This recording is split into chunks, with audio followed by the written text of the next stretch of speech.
Hello learners, Dr. Paul here with a video summary for Unit 5 with a few points left over from Unit 4. So we're talking about a lot of basic systemic ideas these first few units, and it's easy to get overwhelmed trying to understand what is this thing, systemic thinking, that we keep talking about.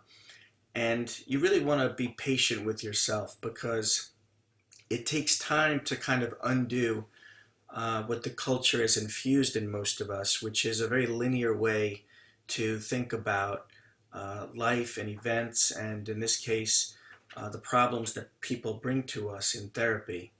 So there were some questions about the distinction between linear and circular questions, and that too you want to kind of hang in there.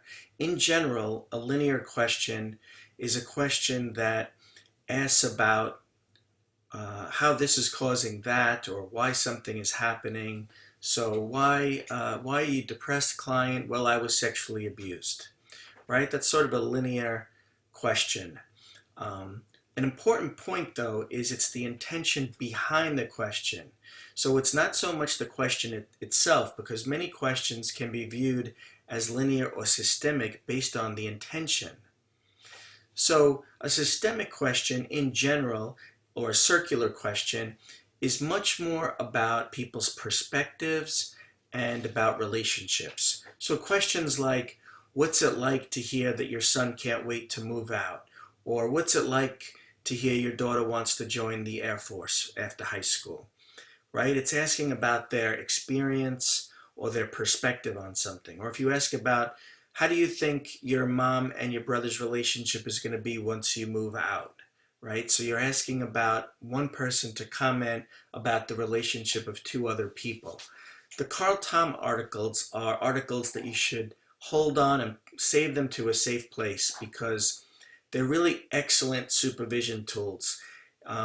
There have been many times over the years that I've been stuck with cases, and I go back to those articles because there are so many great examples of circular questions that really jumpstart the therapy and jumpstart my curiosity, which is such an important part of being a good therapist. We're talking a lot about multiple perspectives and the idea that there's not necessarily a prepackaged problem that people come in with.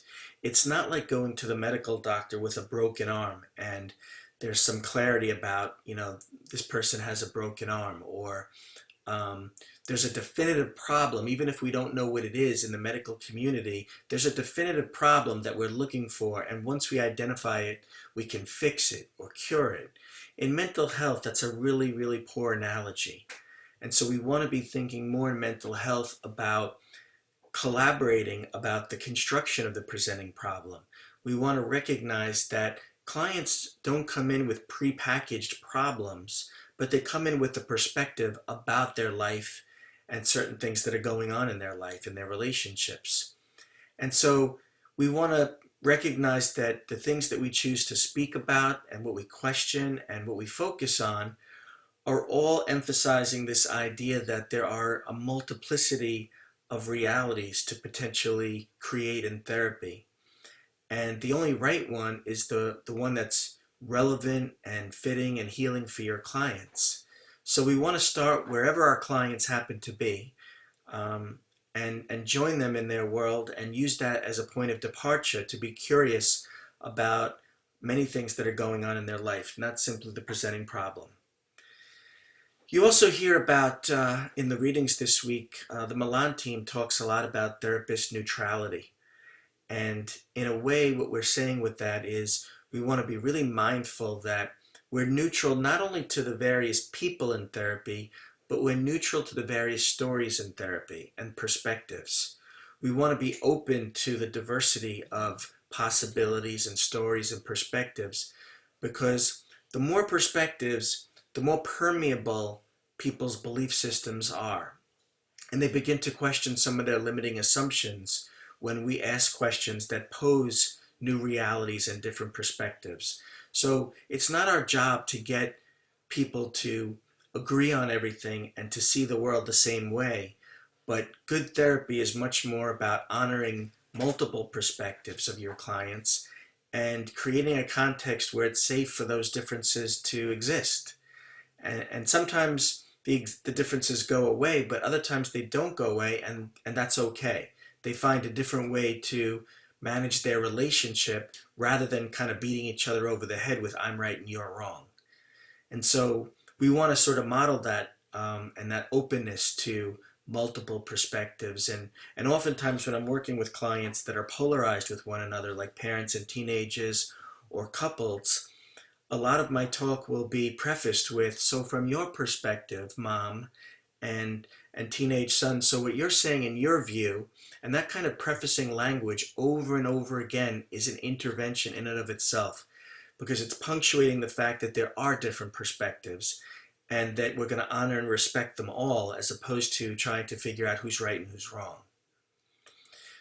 The other idea that we're beginning to scratch the surface on is the idea of stability and change. And Brad Keeney, in this wonderful book, Aesthetics of Change, if you enjoy theory, I would definitely check this book out. Talks a lot about the messages of stability and change that clients bring to therapy, and how as therapists we're much more oriented toward seeing the messages of change and the pain and the heartache people are in.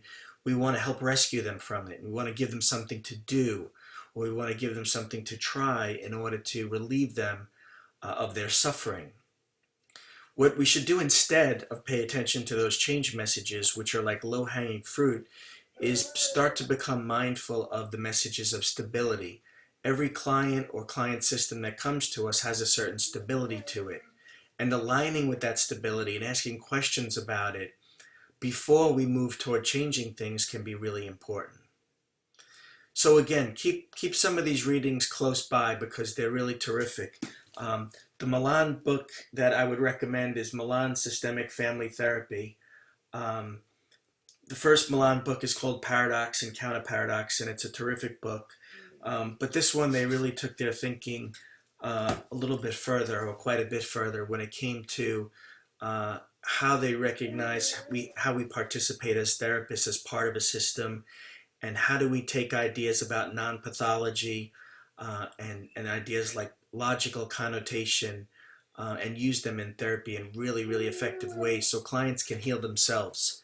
I think that's something that's really important. We should be mindful that it's not our job to cure or fix or heal clients, but to create a context where they do it themselves.